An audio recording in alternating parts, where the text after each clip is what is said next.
Our weekly visit with Professor E. Christian Kopff, University of Colorado, smarter than the average guy. Also got a marvelous sense of humor, which in my time on this planet, I have found that really smart people do. So if you don't have a sense of humor, well, you draw your own conclusion. Stay tuned, folks. Next on News Talk, AM 1480 WLEA, the Newsmaker Show with Kevin Doran. Okay, Professor Kopff, we know you're loaded. We know you guys in academia are making a lot of money. Absolutely. And I want to know if you've got 20 grand that you can spare. Okay. I'm feeling through my pockets here, and I can't find it off the top of my head. Well, go to your computer and check the balance in your checking account or savings account. Good. Am I offshore? Yeah, you're offshore. That's my right. Wealth. Gee, I wish I had enough wealth to. We still do have a windmill problem up here. Some people are for it because they think they're going to make money, and some people are against it because they don't want those bloody things in their backyard or near them. Exactly. And I was doing a lot of programs anti-windmill because I think it's a hoax, but that starts a different argument. But some guy who was what we call a wind farmer, he accused me of being bought off by the oil companies. And I said, oh, if only that were true. I'm waiting for the money to come in, yes. If only to be bought off by the oil companies. If only that were true. All right, well, here's why you need your 20 grand. Jimmy Carter, as you know, is a very devout Baptist, and he has a Sunday school class down there in Plains, Georgia. And Jimmy, when he's teaching in Sunday school, a lot of people show up who are not members of that congregation. They just want to see, what he's going, or hear what he's going to say and see what he looks like, etc. Exactly. Well, seeing an opportunity there, his grandson is now running for governor of Georgia. And so he's now charging 20 grand for you and your significant other, a term which I deplore. You and your significant other can go to church with Jimmy Carter for 20 grand. Now, I seem to recall that our blessed Lord Jesus Christ got a little ticked off at the guys at the temple doing similar things. Did I get that? Did I misread that? Did I misinterpret that? All four Gospels. Not everything is in all four, but that's in all four Gospels. All right. So Jesus went in and overturned the tables of the money changers. I always thought that was kind of rough. Those guys. It was, I remember the first time we would watch something like Jesus Christ Superstar with the kids. Anderson said, "Who's that guy knocking things over?" And I said, "That's Jesus, silly." And the younger son was confused. You've been taught you don't knock things over. You don't break people's stuff. Why is Jesus doing this? How come he gets away with it if we're not allowed to? Yeah, well, he happens to be God, so Well, yes, that's true, but still there are rules. I mean, it seems unfair to have a rule that says don't break other people's stuff, and then just because you're God, you get away with it. This is Obama's view of the presidency, right? I think. I get to do what I want. Mm-hmm. Well, what do you think about, first of all, would Jimmy Carter's Sunday school lesson be worth 20 grand? And then what do you think about that whole concept? Well, it's the monetarization of almost everything. The whole point of his doing Sunday school, and, it's wonderful. My brother, a very successful lawyer, always does Sunday school in his church, is to say, here is an hour in the day in which I'm not going to be counting the minutes and charging people, and I'm participating in a community, and to turn that into a source of income is really stands it on its head so that you can't escape it anywhere. And it's typical of Carter, who he was a very moderate socialist. He wasn't as extreme as the current administration, but still, as soon as you can make a buck out of something, you do it. And it's too bad because churches obviously have to have enough money to pay the rent and pay the the electric bills and whatnot. But aside from that, they should be about community first and making a buck second. Let me tell you a story about St. Anne's Church right here in Hornell. This is long before my time. And I can't remember the priest's name, although one time I knew it. The old-timers have told me this story. In the 20s and 30s, when it was time to take up the fuel collection. You with me? Yes, I'm listening. And in those days, they burned coal. When it was time to take up the fuel collection, he would turn off all the heat in the church. And he would go to the pulpit with a heavy overcoat on and say, "Folks, it's time for the fuel collection." I think that was marvelous. God rest his soul. Well, that's why Abraham Lincoln said you can fuel some of the people all of the time, but you can't fuel them. You can't fuel all the people all the time. They found that contributions. All right. Let me mention a bit of Protestant prejudice, which I don't think is relevant anymore, but back in the 50s, it was always begrudged to the Catholics that they would have bingo games down in the church hall to raise money. And the Protestants would go, well, we can't do that. We think it's wrong because of this Jesus knocking things over business, you know. And it was always irritating that it was felt that the Catholics had an unfair addition to their income because they allowed gambling in the church hall, if bingo was so described. Well, I'm going to tell you a story that ticked off a priest I knew at the time. Big running back for the New Orleans Saints. He used to play at Notre Dame, and I can't come up with his name. But he talks about, this guy told a story about these three guys who were stranded on an island, and two of them were non-churchgoers, maybe even agnostics or atheists. But he was the only one that prayed. He wasn't particularly Catholic, but he lived next to a Catholic church. And they said to him, well, can you say a prayer to get us out of this? And he said, well, I'm not a churchgoer either, but I do remember living next to the Catholic Church. Well, what were their prayers? Under B12, under I14. This priest got very ticked off. I thought it was funny. Those were the good old days. Yes. All right, now listen. Ambrose Pritchard, who writes for one of the, that's his last name. I don't know what his first name is.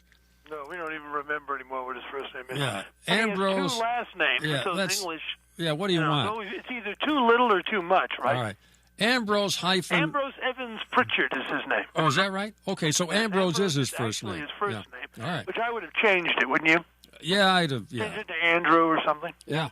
Anyhow. Anyway, he had an article which I have sent to you, and I had a fellow on the air here a couple of weeks ago who confirmed in his mind that the 2008 crash was engineered by the Russians using cyber stuff. But if we get too tough with the Kremlin about their taking back East Ukraine, which always did belong to them, he says the greatest risk is surely asymmetrical response by the Kremlin. Russia's cyber warfare experts are among the best. So, what could the Russians do? Well, they could go after the electricity grids, the water systems, the air traffic control, or the New York Stock Exchange, which apparently they did once before, according to this author. Right. And no less a figure than former U.S. Defense Secretary Leon Panetta warned of a cyber Pearl Harbor in 2012. He said it could happen to us. Now, maybe that's one of the reasons why Obama is slow to react to the Ukrainian situation, huh? Yes, no, I think it's absolutely true. We have the power with our control over the banking system to make life very miserable for the Russians, and we're doing that to some extent.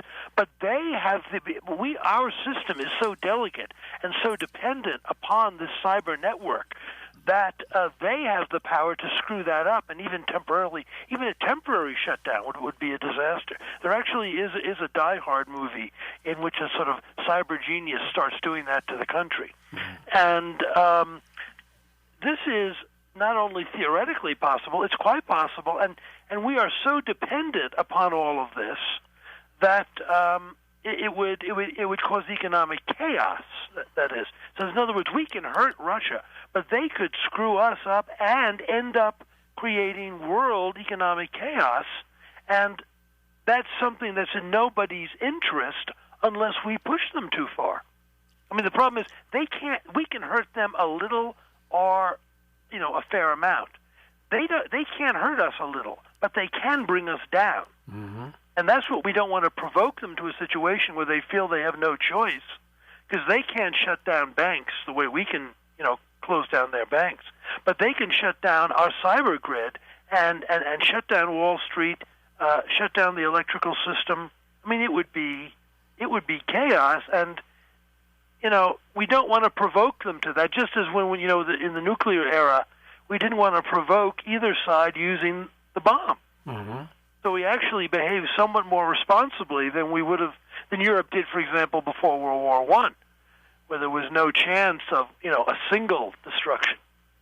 And so this is where the president brings up things like the space station and things like this, which is frankly absurd. Whereas he's genuinely worried about the fact that if he provoked Putin enough, that Putin might decide that it was not, that they needed to preserve their freedom more than they needed to preserve the world economy, and we would then suffer the most from that. Does that make sense? Yes, absolutely. I don't think most people realize this. I'm glad you brought that up. Now, Chris, one of us has to make a phone call. I hope it's going to be you, to John McCain, Senator John McCain. Okay. And you've got to say, John, I don't know how to break this to you, but you lost the 2008 election. Yeah. He's out there on television, news conferences. He's all over everywhere. Let's stick it to the Russians. What doesn't he understand? That we can't just stick it to the Russians? I mean, they owned eastern Ukraine for 200 years. And as Pat Buchanan pointed out, what if we owned something for 200 years? They took it away from us, say, 20 years ago. Would we want it back? I think so, yeah.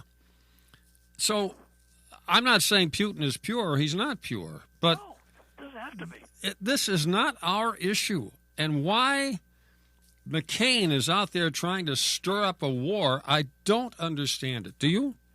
No, it's increasingly one starts looking for psychological explanations, because as an American senator, his job is to, make sure that our country is working internally, that necessary reforms are made, that the system works, and he seems to care about everything else but the United States.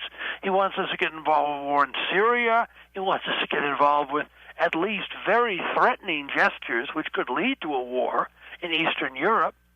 He wants to pursue economic policies which are likely to have a bad effect on Europe, who's supposed to be our ally. I mean, these are all things that should not be in the purview of a U.S. senator. He needs to do his job for Arizona and for the United States, and not care about the whole world, which is not his business, and about which he really doesn't know very much, frankly. We're going to take a break. I'm talking with Professor E. Christian Kopff, University of Colorado in Boulder. We'll be back in just a moment.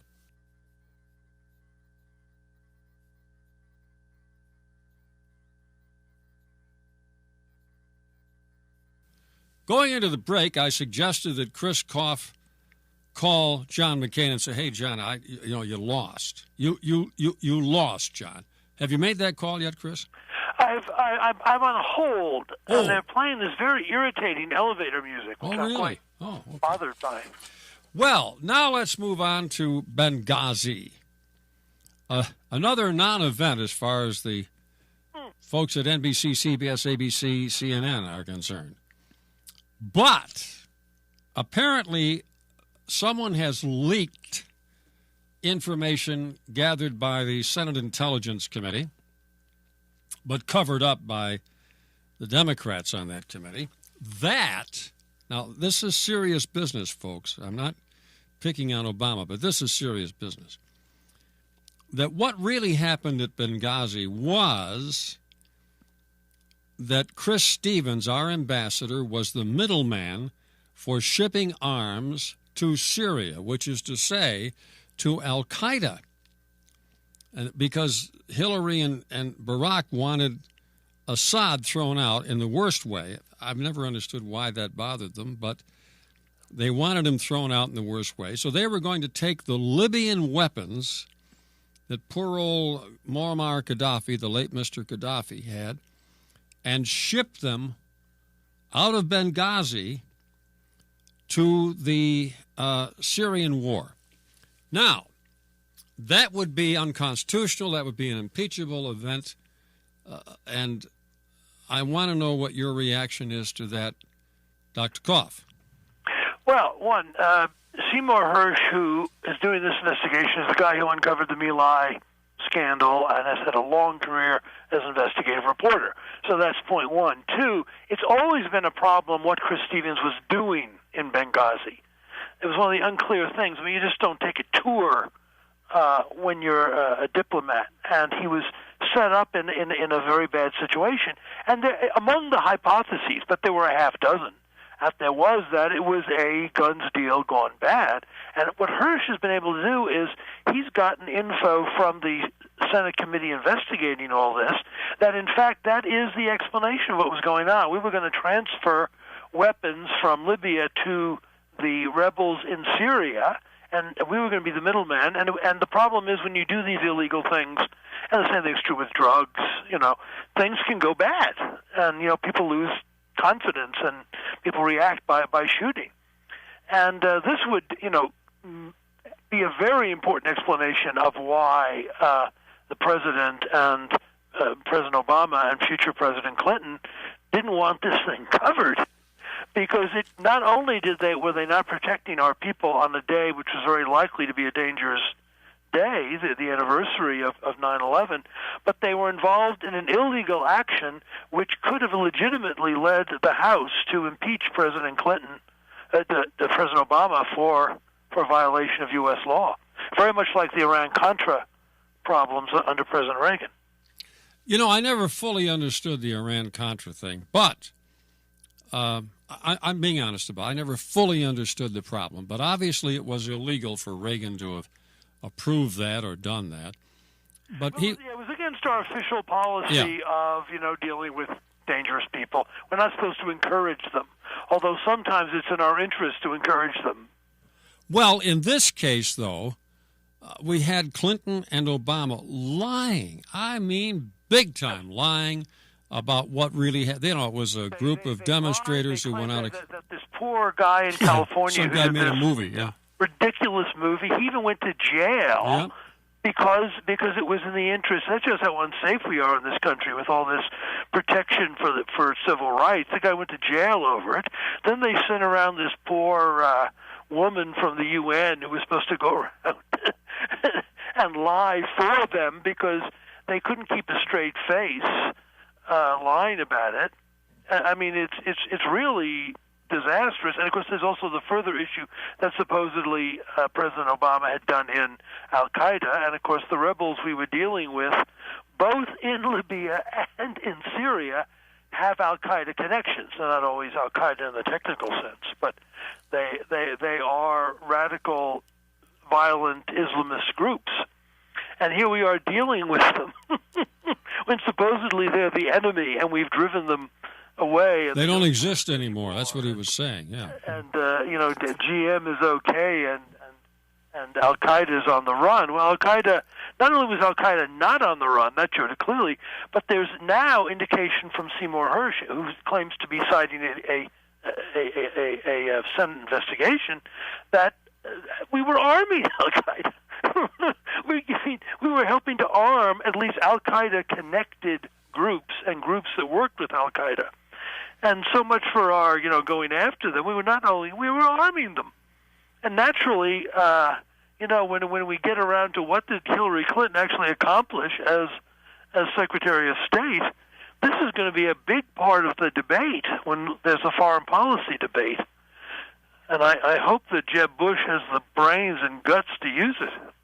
You think Bush is going to be the nominee? No, I hope not. That was more of my humor. It was. Well, the fix is in for Bush, but I got to tell you, if we're up to the Chamber of Commerce and the big donors, Edelman and on and on, it would be Jeb Bush. Yeah, but it just isn't clear that he can win a primary. No, he's saying some things that are ticking off people. He came out for Common Core, went to Arizona. Common Core told us that illegal immigration is an act of love. Yeah. That's not a felony. It's an act of love. I can tell you as one who goes to Arizona, that's not the place to say that. You might say that in upstate New York where it's not a problem. But you go to Arizona and tell them. Clinton and Monica Lewinsky, right? It wasn't a felony. It was an act of love. Yeah. Oh, God help us. You're ending the program here with that terrible note. Chris, thought in our mind. Let's get back to our ambassadors being shot in Benghazi. Well, we can't. Our time is gone. We'll pick up next week, and next week I want to talk to you, as I will Heinemann tomorrow, about these big donors to both parties. Who's really running the country? The guys with the money, apparently. We'll be back next week. Now stay tuned for more news and information.